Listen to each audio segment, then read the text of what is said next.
ચુંબકીય ક્ષેત્રનું સૂત્ર મેળવીએ આપણે.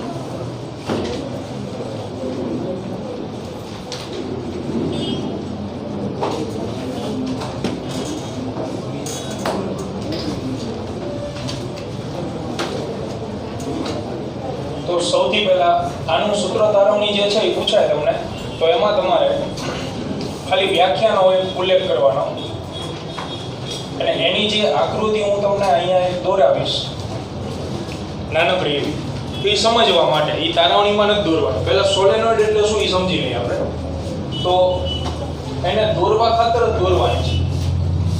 આ આકૃતિ જે છે એ આપણે દોરીશું, પણ આના ઉપરથી કઈ માહિતી કઈ નહીં મળે, સમજી લઈએ કાંઈ. બરોબર? તો આને કહેવાય સોલેનોઇડ. સોલેનોઇડ એટલે સાદી ભાષામાં ગૂંચળાવાનો સમૂહ, જે સમકેન્દ્રીય ન હોય ને એવા. જેના માટે શબ્દ આવે હેલિકલ. હેલિકલ ગૂંચળાવાનો જે સમૂહ છે, આપણે ઘરની બહાર દિવાલ ઉપર જોયું હોય તો આ રીતે ગૂંચળાઓ રાખેલા હોય, એને કહેવાય સોલેનોઇડ. એમાંથી વિદ્યુત પ્રવાહ આ રીતે વહેતો.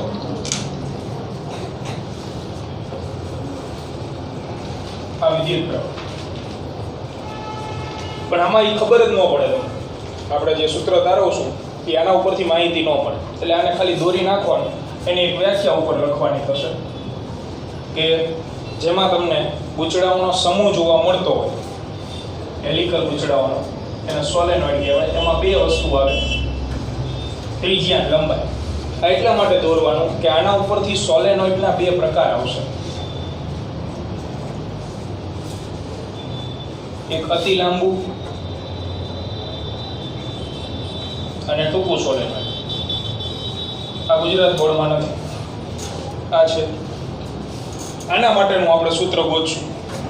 જે સૂત્ર તમને મળશે નાની મુની આર્યુન. આ ત્યાં તારવશું આપણે μ0 ni. આ એટલે એકમ લંબાઈ દીઠ આંટાની સંખ્યા. તો અતિ લાંબુ સોલેનોઇડ જે છે એ કોને કહેવાય? તો જેમાં લંબાઈ જે છે એ ત્રિજ્યાની સાપેક્ષમાં શું હોય? ખૂબ જ વધારે. દાખલા તરીકે જો આ સોલેનોઇડ છે, આર્યુન. આમાં પાસે વીંટાળેલા ગૂંચળાઓ છે જેના કેન્દ્રો અલગ અલગ છે. પાસે વીંટાળેલા ગૂંચળા જેના દરેકના કેન્દ્ર તમે જુઓ તો કેવા આવશે? અલગ. પણ આ જે સ્પ્રિંગ રહી એ તમે ઓલા ક્લાસથી આ ક્લાસ સુધી લાંબી કરી તો એની લંબાઈ જે છે એ વધારે, ત્રિજ્યા તો બહુ ઓછી. તો આ જે સોલેનોઇડ તૈયાર થાય એ કેવું સોલેનોઇડ ગણાય? અતિ લાંબુ. તો એના માટે તમે આ સૂત્રનો ઉપયોગ કરી શકો. પણ લંબાઈ અને ત્રિજ્યાના તમને માપ આપી દીધા હોય અને બેમાં બહુ મોટો ઝાઝો તફાવત ન હોય તો પછી આ સૂત્રનો ઉપયોગ નહીં. એના માટે બીજું એક સૂત્ર આપણે છેલ્લે હમણાં કહેશું. બરોબર? એટલે આ જે આકૃતિ રહી એ ખાલી આના માટે જ દોરવાની છે કે લાંબુ સોલેનોઇડ કોને કેમ. બરોબર છે? તો સૌથી પહેલા સોલેનોઇડ એટલે શું એવું લગ્ન આપો, અને પછી આપણે તારવણી જે છે એ વ્યવસ્થિત ડિટેલમાં ભણી.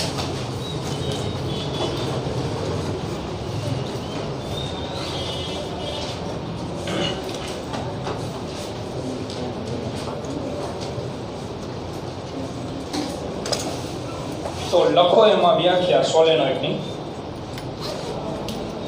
કે પાસે વીંટાળેલા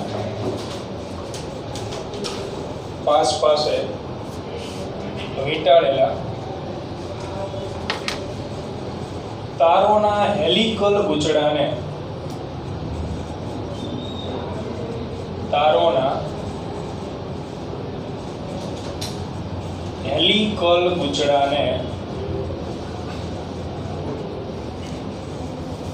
સોલેનોઇડ કહે છે.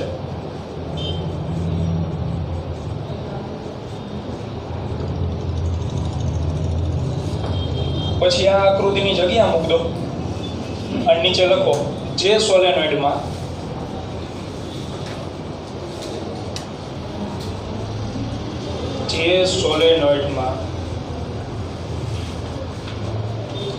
તેની લંબાઈ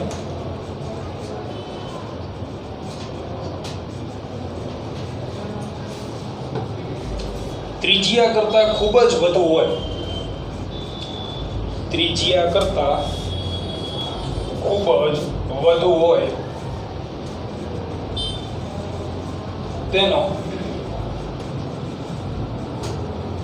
તેનો સમાવેશ અતિ લાંબા સોલેનોઇડમાં થાય છે.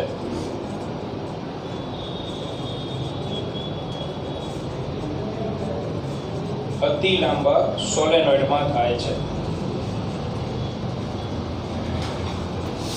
પછી આ આકૃતિ દોરી નાખો, પછી તારાઓને આપણે ભણીએ.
અને બીજું, આની તારવણી આવડે ને એટલે ટોરોઇડની તારવણી એક્ઝેક્ટલી આના જેવી નાનકડો એવો ફેરફાર થાય.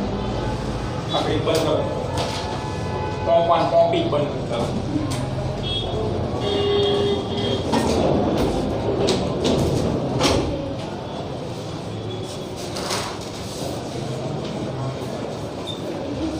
અહીંયા ધ્યાન. તો આ જે આકૃતિ છે એ તમારા તારવણીમાં દોરવાય. હવે આ ભાગ કયો દર્શાવે છે? તો આ જે સોલેનોઇડ હોય આને આપણે વચ્ચેથી કાપી નાખી, ઊભું કાપી નાખવાને, અને પછી આ પ્રમાણે તમે વિચારો. એટલે આ જે નીચે જે તાર દેખાય છે આ એ તમારી સાઈડ બહાર નીકળે, અને ઉપરની સાઈડ જે તાર હોય એ બોર્ડમાં શું થતા હોય? દાખલ. અને આપણે ઊભું કાપી નાખી, વચ્ચેથી અડધો ભાગ કરી નાખી, અને પછી તમારી સાઈડ તમારે એને વિચારવાનું થાય. એટલે નીચેના જે આ તાર રહ્યા એ તમારી બાજુ બહાર નીકળતા હશે, અને ઉપર જે છે એ તાર અંદર દાખલ થતા હોય. તમે આને બહુ મોટી રિંગ વિચારો, અતિ લાંબી.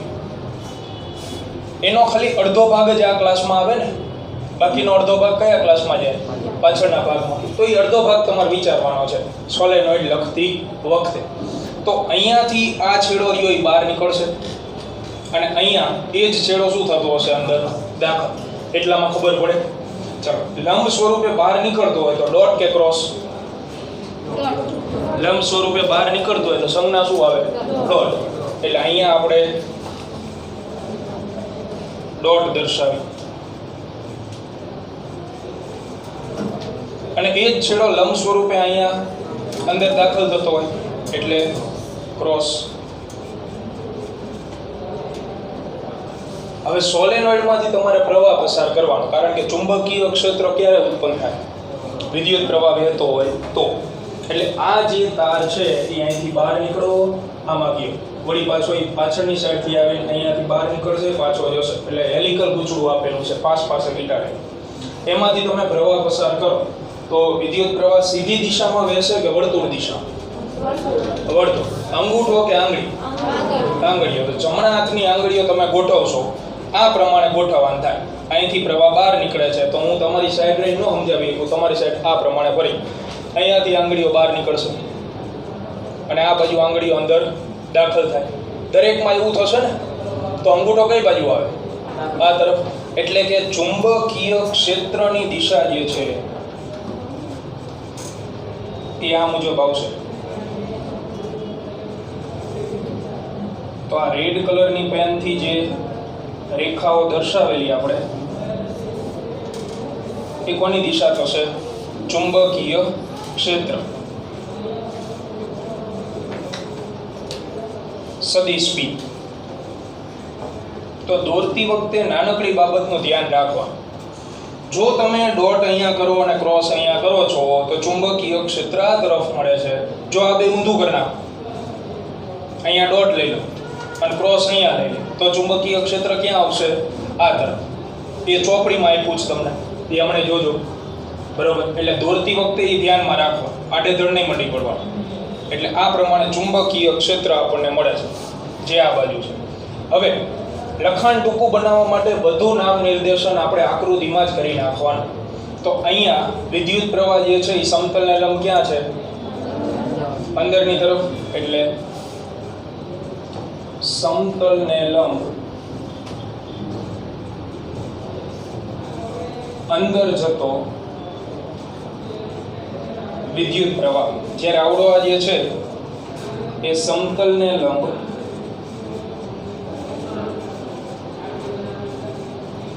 બહાર તરફ આવતો વિદ્યુત પ્રવાહ. આ વિદ્યુત પ્રવાહની દિશા, અને એના કારણે તમને જમણા હાથના અંગૂઠાના નિયમ મુજબ શું મળી ગઈ? ચુંબકીય ક્ષેત્રની દિશા. હવે અહીંયા કઈ ચુંબકીય ક્ષેત્ર હોય? આ જગ્યાએ કઈ જોવા મળશે? બહુ ઓછું. એટલે તમે ઇગ્નોર કરી શકો એવું ચુંબકીય ક્ષેત્ર હોય. એટલે બહારના વિસ્તારમાં ચુંબકીય ક્ષેત્ર સોલેનોઇડની બહાર કેવું આવશે?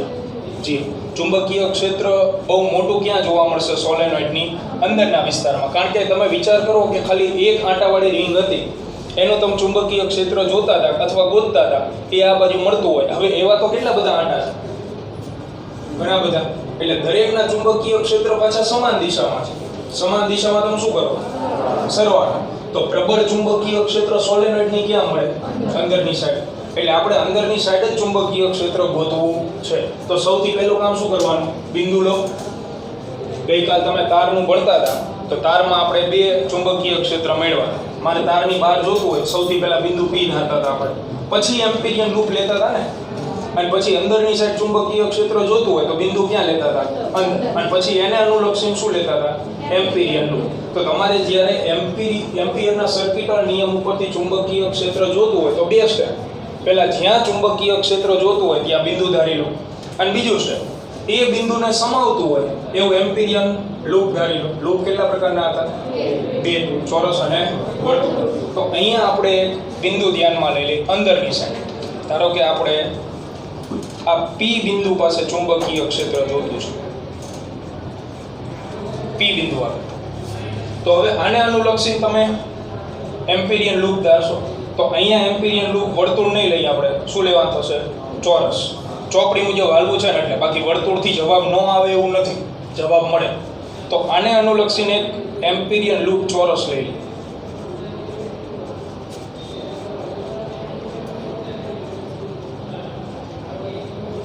તો આ ચોરસ એમ્પિરિયન લૂપ. લૂપ છે એટલે નામ આપી દઈએ આપણે Q, R અને S. તો લૂપ કયું થયું? PQRS. ચલો અહીંયા સુધી ખબર પડે. પ્રશ્ન નંબર બીજો, આપણે સૂત્ર વાપરવાનું છે. તો આનો વહીવટ તો થઈ ગયો, કારણ કે આનું સાદું રૂપ આપી શકે આવું આવા. આ ગોતવું પડશે ને. એના માટે તમારી આગળ શું હોવું જોઈએ? dl. d ની દિશા તો ખબર પડી ગઈ, એ કઈ બાજુ છે? ડાબી તરફ. એ તો ફિક્સ. તો હવે dl એટલે આપણે લઈ લઈએ સૂક્ષ્મ ખંડ, અથવા તો સાદી ભાષામાં આપણે કરવું પડતું સૂક્ષ્મ સ્થાનાંતર. તો તમે અહીંયાથી મુસાફરી શરૂ કરો છો. P થી Q ગયા, Q થી R, R થી S, S થી P. તો બે પ્રકારની દિશાઓ આવે. કાં તો તમે આમ હાલશો અથવા તમે વિરુદ્ધ હાલશો. જનરલી તમે એમ્પિરિયન લૂપ એવું પસંદ કરો છો, આ એમ્પિરિયન લૂપ છે. જનરલી એમ્પિરિયન લૂપ આપણે મોટા ભાગે એવું પસંદ કરીએ છીએ કે જેથી ખૂણો શું બને? 0. કારણ કે cos 0 શું થાય? 1. આપણે જ્યારે સૂત્ર લખ્યું હતું આવડું એમ્પિયરના સર્કિટલ નિયમનું, તો છેલ્લું સ્ટેપ તમને શું મળ્યું હતું? આવું મળતું હતું ને, BL. તો ત્યાં આપણે ખૂણો કેટલો લીધો હતો? G. એટલે આ એક વસ્તુ ધ્યાનમાં રાખવાની, જ્યારે તમે DL ની દિશા પસંદ કરો છો, DL એટલે સાદી ભાષામાં સ્થાનાંતરની દિશા, એ એવી પસંદ કરવાની કે જેથી ખૂણો શું બની જાય? 0. એ ક્યારે 0 બને? કે સ્થાનાંતર કોની દિશામાં હોય? ચુંબકીય ક્ષેત્ર. તો બોલો આમાં સ્થાનાંતર કઈ બાજુ લેવાય? PQRS લેવાય કે PSRQ લેવાય? PQRS. એટલે આ બાજુ ચાલીએ આપણે. આ એક લાઈન અહીંયાથી ઉપર, અહીંયાથી આ સાઈડ, પછી નીચે, અને આપણું લૂપ પૂરું. બરોબર છે. આ આપણે સ્થાનાંતરની દિશા લઈ. હવે બહુ વ્યવસ્થિત રીતે સૂત્ર જે છે આપણને મળી જશે બહુ આરામ. તો એના માટે એમ્પિયરનો સર્કિટલ નિયમ એનું સૂત્ર લગાવી. તો એમ્પિયરના સર્કિટલ નિયમનું સૂત્ર ઇન્ટિગ્રેશન સદિશ b ડોટ dl સદિશ μ0 સિગ્મા i. હવે એમ્પિરિયન લૂપ અહીંયા આપણે ચોરસ લીધું છે એટલે આપણે એની લઈ લઈએ લંબાઈ. જો વર્તુળ લીધો હોત તો શું લે? ત્રિજ્યા. આ લઈ લીધું. હવે અહીંયાથી અલગ અલગ રસ્તા ઉપર અલગ અલગ સંકલન કરતું જવાનું આપણે.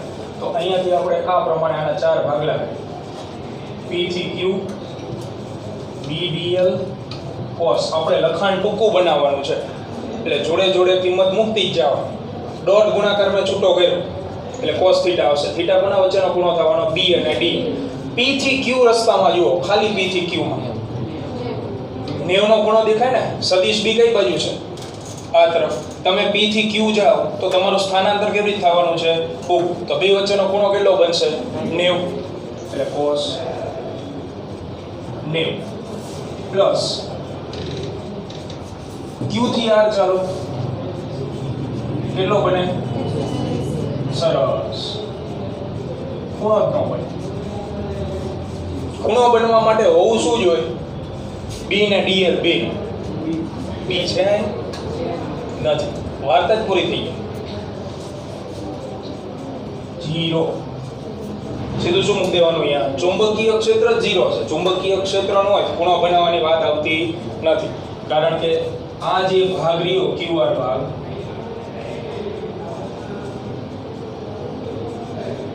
એ સોલેનોઇડની બહારનો ભાગ છે. બોલો આ સમજાય?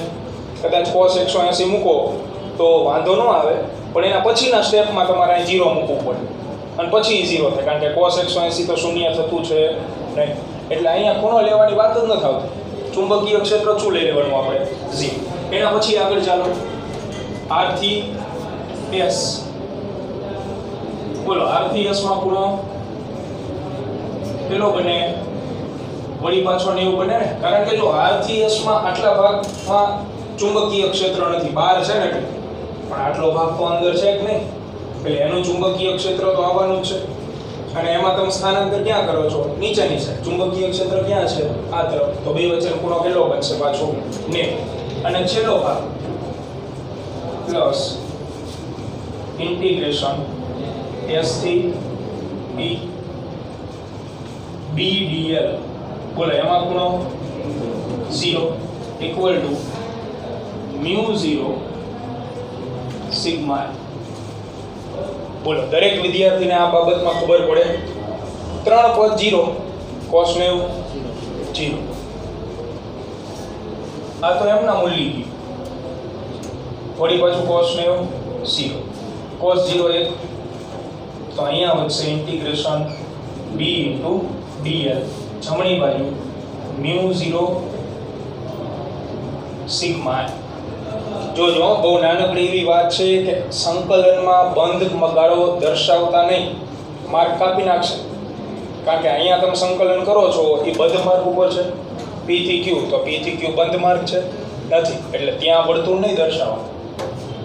આની અંદર તો b બાર કાઢ નાખવાનું થાય. સમાન ચુંબકીય ક્ષેત્ર. ઇન્ટિગ્રેશન dl નું શું થાય? l. એટલે b * l μ0 સિગ્મા. સમીકરણ નંબર 1 અડધી તારવણી પૂરી. હવે મૂળ પ્રશ્ન આવ્યો. સિગ્મા એટલે શું હતું? એમ્પિરિયન લૂપ વડે ઘેરાતો વિદ્યુત પ્રવાહ. એ મુખ્ય પ્રશ્ન છે. એ આપણે મેળવીએ એ પહેલા તમે આ આકૃતિ દોરી નાખો, અથવા આકૃતિની 2 મિનિટ જગ્યા મૂકી દો. નીચે હું તમને લખાણ લખાઈ દઉં, પછી અહીંયા સુધીનું લખી નાખજો વ્યવસ્થિત દોર નાખ. પછી અહીંથી આપણે સિગ્મા એની ચર્ચા કરી કે કેટલું આવે.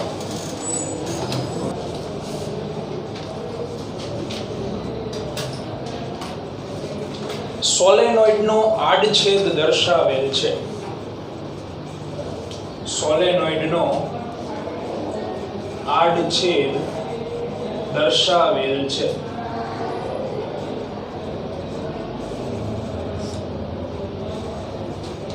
બીજો પોઈન્ટ,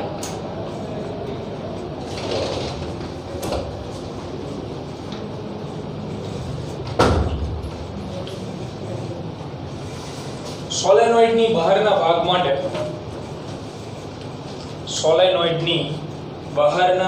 માટે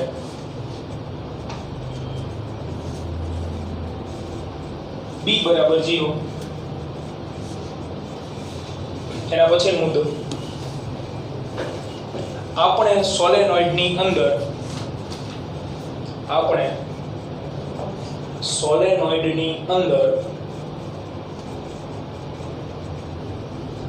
P બિંદુ પાસે ચુંબકીય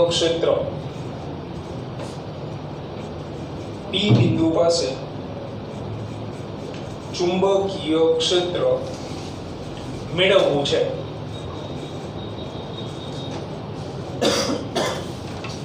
અલ્પવિરામ.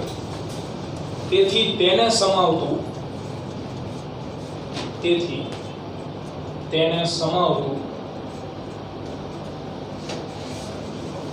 કેપિટલ L લંબાઈનું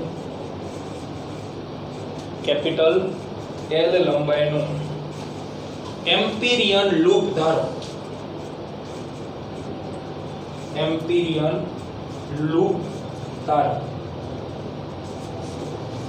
નીચે એમ્પિયરના સર્કિટલ નિયમ પરથી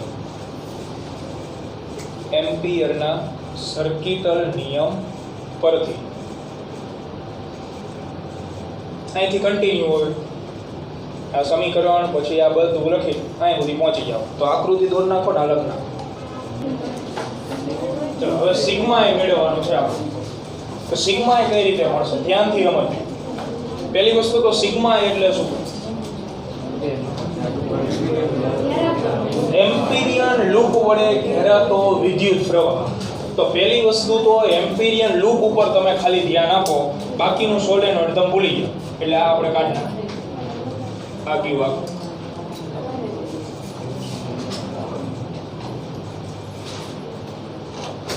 ખાલી એમ્પિરિયન લૂપ. તો એમ્પિરિયન લૂપ વડે ઘેરાતો વિદ્યુત પ્રવાહ આપણે જોતો હોય તો જો દરેક આંટામાંથી I જેટલો વિદ્યુત પ્રવાહ વહેતો હોય, કઈ કિંમત ખબર હશે, એ કીધું હશે રકમમાં કે દરેક આંટામાંથી 10 એમ્પિયર કે 5 એમ્પિયર પ્રવાહ હોય, તો તમારે સિગ્મા I જોતો હોય તો એના માટે તમારે એમ્પિરિયન લૂપ વડે ઘેરાતા આંટાની સંખ્યા ગોતવી પડે ને. આ જો આંટાની સંખ્યા હતી અહીંયા જેટલા હોય એટલે અત્યારે તો આપણે 1 2 3 આંટાઓ દેખાય છે, એટલે આંટાની સંખ્યા આપણે ગોતવી પડે. ધારો કે 50 આંટાઓ ઘેરાય છે તો એક આંટામાંથી I એમ્પિયર પ્રવાહ વહેતો હોય તો 50 આંટામાંથી કેટલો હોય? 50. આ સિગ્મા એનો જવાબ મળી ગયો.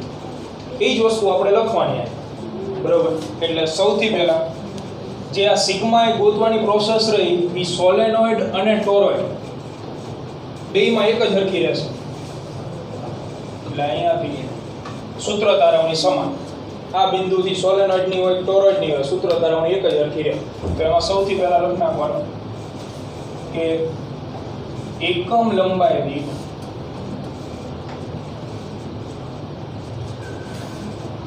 આંટાઓ સ્મોલ n જેટલા લેવામાં આવે છે. તો સ્મોલ n બરાબર શું લખાય? એકમ સમયમાં કાપેલ અંતર એટલે ઝડપ. તો એમાં એકમ શબ્દ હોય જે રાશિની આગળ, એ રાશિ ક્યાં લખવામાં આવે? અંશભાગ છેદમાં. તો લંબાઈ આવશે છેદમાં, અને આંટાઓ જે છે એ ક્યાં આવશે? અંશમાં. એટલે આ જે આપણે ગણતરી અત્યારે કરી રહ્યા છીએ એ આખા સોલેનોઇડની નથી, આ માત્ર ને માત્ર એમ્પિરિયન લૂપ માટે છે. કારણ કે સિગ્મા એટલે લૂપ વડે ઘેરાતો પ્રવાહ, તો આપણે ખાલી લૂપની જ ગણતરી કરીએ છીએ. તો આ કહેવાય લૂપ વડે ઘેરાતા આંટાઓની સંખ્યા અને લૂપની લંબાઈ. તો લૂપ વડે ઘેરાતા આંટાની સંખ્યા આપણે લઈએ ધારો કે કેપિટલ N, અને લૂપની લંબાઈ કેટલી હતી? Capital L. તો લૂપ વડે ઘેરાતા આંટાઓ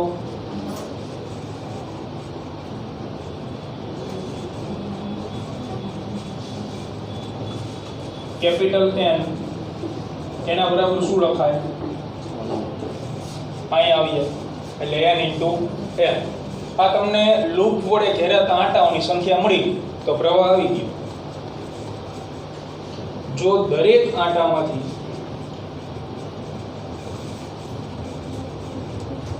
I પ્રવાહ વહેતો હોય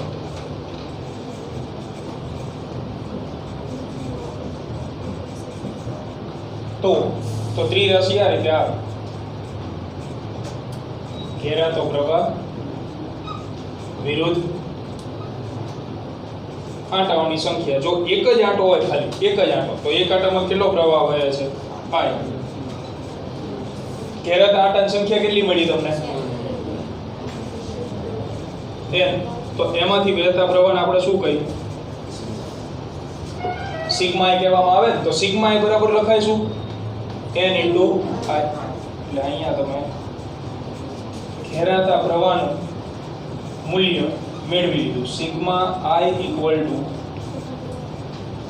n ઇન્ટુ I. અને કેપિટલ N ની જગ્યાએ શું લખાય? n into L. અને સમીકરણ 1 માં મૂક દો એટલે સૂત્ર આવી ગયું.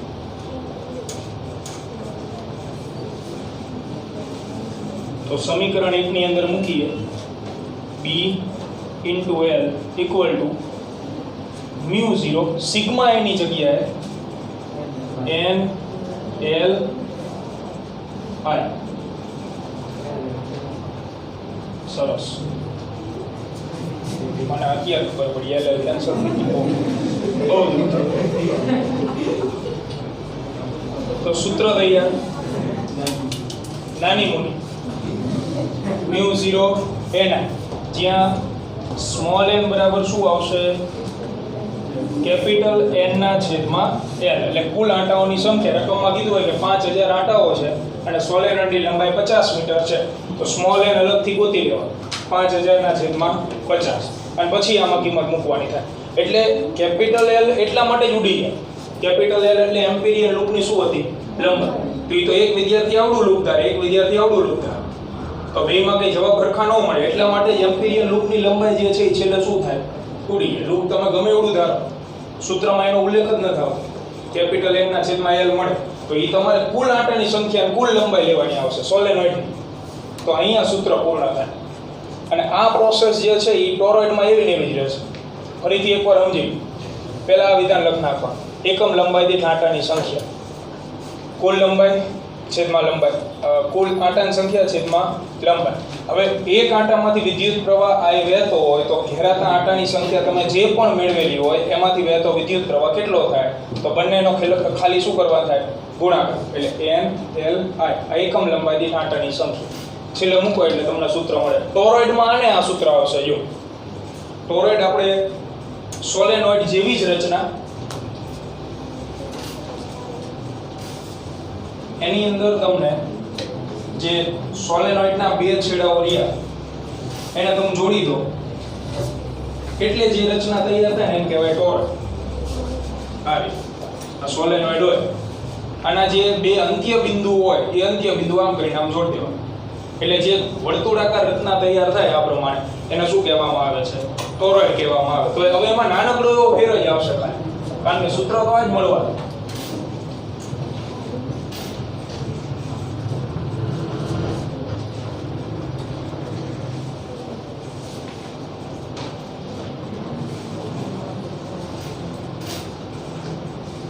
જો આ રીતે આવશે. એક ટાયર જેવી રચના આપણે લઈ અને એના ઉપર હું તાર વીંટોળવા માંડું. અહીંયા આ પહેલો આંટો તાર, આ ભાગ ક્યાં જતો હશે? પાછળની સાઈડ. અહીંયા તમે ટાયર રાખેલું હોય, પહેલો આંટો આવી આગળની સાઈડ આવે, પછી પાછળની સાઈડ જાય તો એ તો દેખાવાનું નથી આપણને. પછી આ મુજબ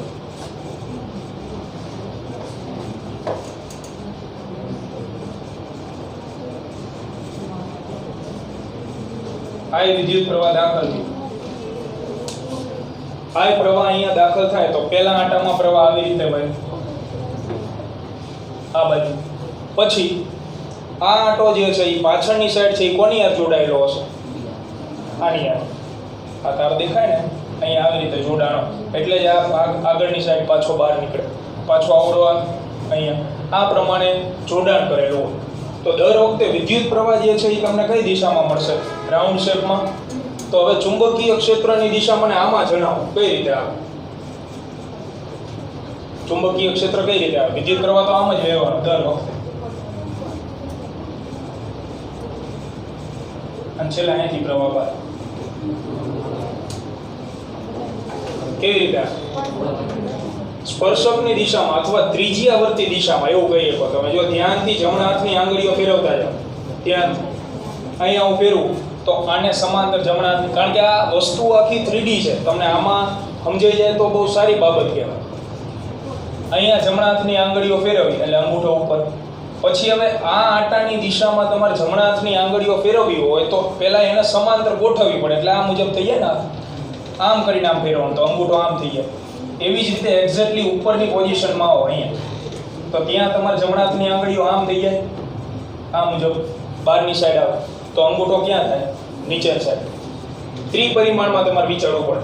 અહીંયા ટાયર મૂકેલું હોય આ રીતે ગોળ, વર્તુળ પડ્યું કંઈ ચોકડી કરી લો, પરિકર હવે આમાં તો નાનું પડશે. હાલો બધાને વિચાર શક્તિ કેવી સરસ. હા લાવો ઈ આ છે.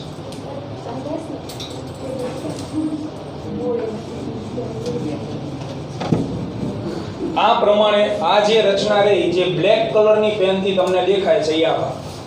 હવે અહીંયાથી તમે વાઉન્ડિંગ ચાલુ કરો છો તારને બાંધવા, એટલે પહેલો તાર તમે આવી રીતે બાંધો, એનો ભાગ અહીંયાથી પાછળ આવશે, પછી ઈ જ ભાગ અહીંયા બીજો રાઉન્ડ કરશે એટલે આ રહ્યો, અને એ પ્રમાણે તમે આંટીઓ મારતા જાઓ. તો આપણે શરૂઆતનું જ જોવાનું છે ખાલી, બાકીનું બધું ઓટોમેટિક એ રીતે આવશે. પહેલો આંટો તમે આ રીતે બાંધ્યો હોય તો તમે જમણા હાથની આંગળીઓ આમ ફેરવશો એટલે અંગૂઠો આમ, પછી તમે સીધા આવી જાઓ આ પોઈન્ટે, તો ત્યાં આંટો રહ્યો એ આમ થઈ જાય ને આ મુજબ, તો જમણા હાથની આંગળીઓ આમ ફેરવશો તો અંગૂઠો ક્યાં થઈ ગયો? આ બાજુ. એ મુજબ અહીંયા આવી જાઓ તો આંટો ક્યાં આવશે? આ તરફ, એટલે આંગળીઓ આમ, તો અંગૂઠો ક્યાં આવે? નીચે. પછી અહીંયા શક્ય નથી, હાથ આખો ઊંધો થઈ જાય, બરાબર? એટલે જમણા હાથની આંગળીઓ તમે ઘુમાવો તો તમને દર વખતે ચુંબકીય ક્ષેત્ર જે છે એ આમ ફરતું જાય ને એવું લાગે. એટલે એને બે દિશા કહી શકો, કાં તો તમે એવું કહી શકો કે વર્તુળ દિશામાં મળે અથવા ત્રિજ્યાવર્તી દિશામાં ચુંબકીય ક્ષેત્ર આમ મળશે. આ રાઉન્ડ શેપ આપણે રેડ કલરની પેનથી દર્શાવ્યો, એ ટોરોઇડની અંદર જોવા મળતું ચુંબકીય ક્ષેત્ર, અંદર કહેતા કોર ભાગમાં, કારણ કે અંદર તો પોલાણ, તો અહીંયા ચુંબકીય ક્ષેત્ર શું આવે? 0. એવી જ રીતે બહાર 0. આ વસ્તુનો ખ્યાલ આવી ગયો ચુંબકીય ક્ષેત્રમાં. હવે તમારે કોરના ભાગમાં ચુંબકીય ક્ષેત્રનું સૂત્ર મેળવવું છે. તો પહેલું કામ, બિંદુ ધારો, જ્યાં જોતું હોય ત્યાં બિંદુ લેવું પડે ને આપણે. તો આ જગ્યાએ એક પોઈન્ટ ધારો, ધારો કે પોઈન્ટ P, કે જ્યાં આગળ આપણે ચુંબકીય ક્ષેત્ર મેળવવાનું. બીજું કામ, એમ્પિરિયન લૂપ. તો ચોરસ લેવાય કે વર્તુળ? આને નાને લઈ લેવાય. રાઉન્ડ શેપ મળ્યો કે નહીં, છે એને શું લઈ લેવાનું થાય આપણે? એમ્પિરિયન લૂપ. આ મળે છે ચુંબકીય ક્ષેત્રની દિશા.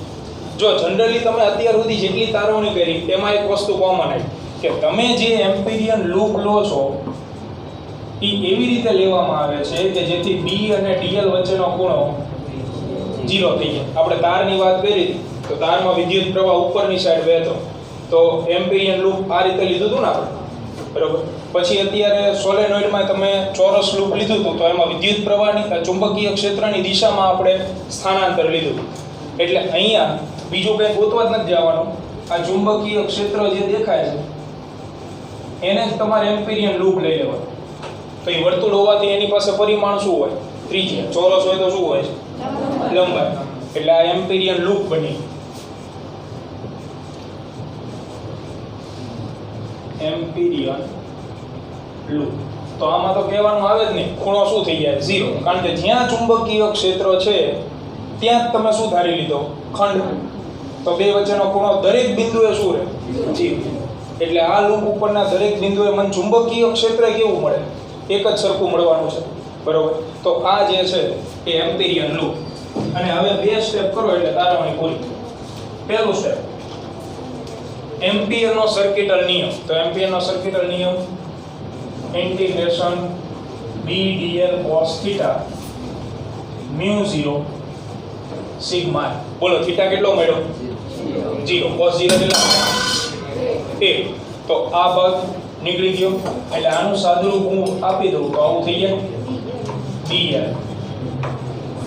સોલેનોઇડ કરતા હાવ ટૂંકું થઈ ગયું ને. સોલેનોઇડમાં ઓલા 4 રસ્તા લેતા હતા એટલે 3 પદ આપણે લખતા હતા. ઈ છે જ નહીં આમ, કારણ કે લૂપ આપણે કેવું લીધું? વર્તુળ. ચોરસ હોય તો રસ્તા લેવાના આવે એટલે સીધું અહીંથી અહીં આવી. તો અહીંયા પ્રશ્ન સોલ્વ થઈ ગયો. L એટલે એમ્પિરિયન લૂપની લંબાઈ જે કેટલી હશે? 2πr પરિઘ જેટલી. એટલે b કૌંસમાં 2πr = mu 0 સિગ્મા. આ પ્રશ્નનું સોલ્યુશન મેળવવાનું ને હવે સિગ્મા ઈ તો આવી. આને આ તમારે લખવાનું. એટલે જમણી બાજુ જે હમણે L ઉડતા હતા એની જગ્યાએ હવે જમણી બાજુ બે બાજુ શું ઉડી જશે? 2πr 2π. એટલે છેલ્લે સૂત્ર શું મળશે?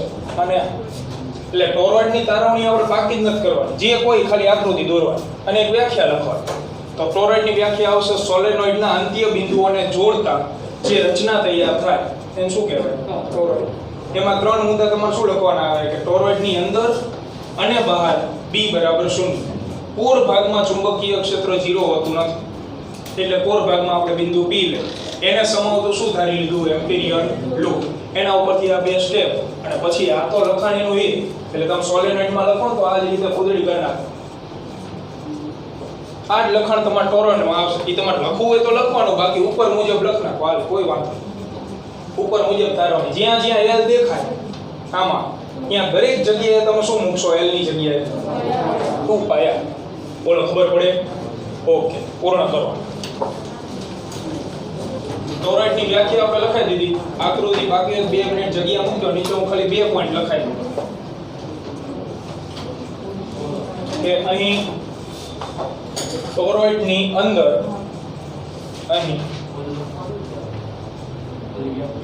તો લખવાની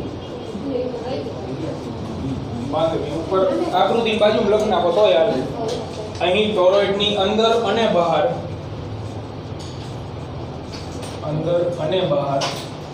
b = 0. b = 0. પરંતુ કોર ભાગ માટે b does not equal to 0. બીજો તેથી કોર ભાગમાં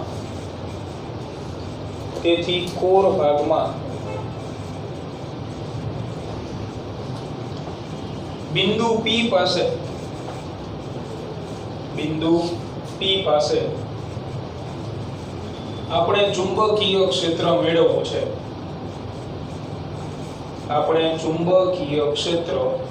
મેળવવું છે. અલ્પવિરામ. તો તેને સમાવતું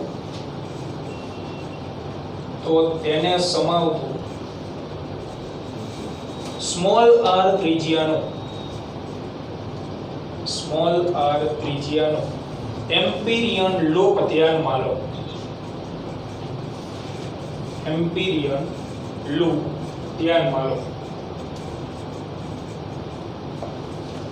એના પછી એમ્પિયરના સર્કિટલ નિયમ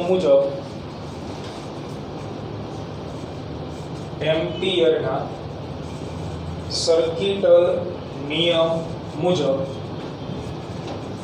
એ જે સમીકરણ છે એ નહીં અહીંયા. હવે તમે રેગ્યુલર કામ તમારું જે બાકી હોય એ લખવા દોરવા માટે